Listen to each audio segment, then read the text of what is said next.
non più tra i farfalloni amoroso, notte e giorno di torno girano, delle belle turbando al riposo, Narcisetto Adolgino d'amor.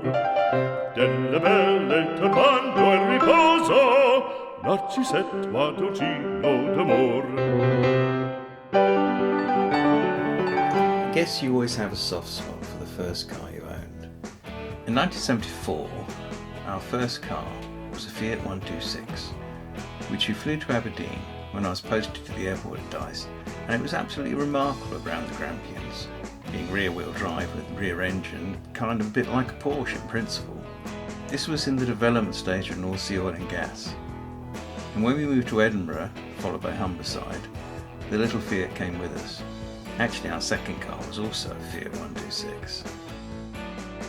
Now some 46 years on, partly due to the sudden lack of diesel and the questionable response from gov.uk, we decided to acquire an electric vehicle ahead of the planned and budgeted 2025 date.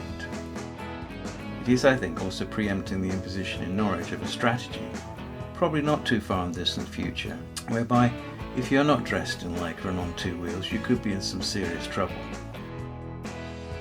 We found a Fiat 500e Icon demonstrator at a Norwich main Fiat dealer with 140 miles on the clock and just 6 weeks into its dealer registration. Whilst not originally for sale, an agreement was reached and over 4 days we took possession. So, after 3 weeks, let's review how we got on with it.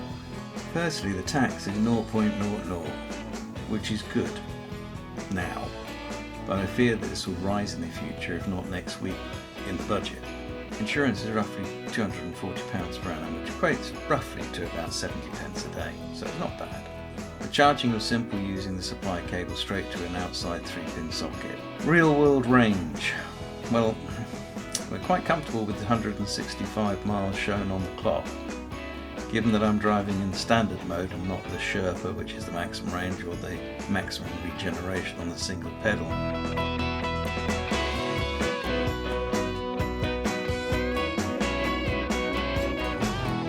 Given that this vehicle is primarily for city use, I did do a run up to Sheringham from Norwich, which is about 45 miles round trip, to check on its performance and capability, which, to be fair, was only fair. The position of the left foot could become an issue for long distances, but hey, it's not really designed for that, and it is reassuring that it's quite capable of going the distance, just perhaps a little small for that. Having said that, next weekend I'm heading off to meet my brother for lunch and to discuss the Renault Zoe, which is his Sparky, and comparing it to the Fiat 500e, which is our Sparky, so it's going to be a bit of a geek fest. As we head into winter, I'm sure the range will drop, decrease slightly, and we'll have a look in about a month's time, 6 weeks time, 2 months time, see how we're getting on then, and I'll post it up on YouTube again and give you an update.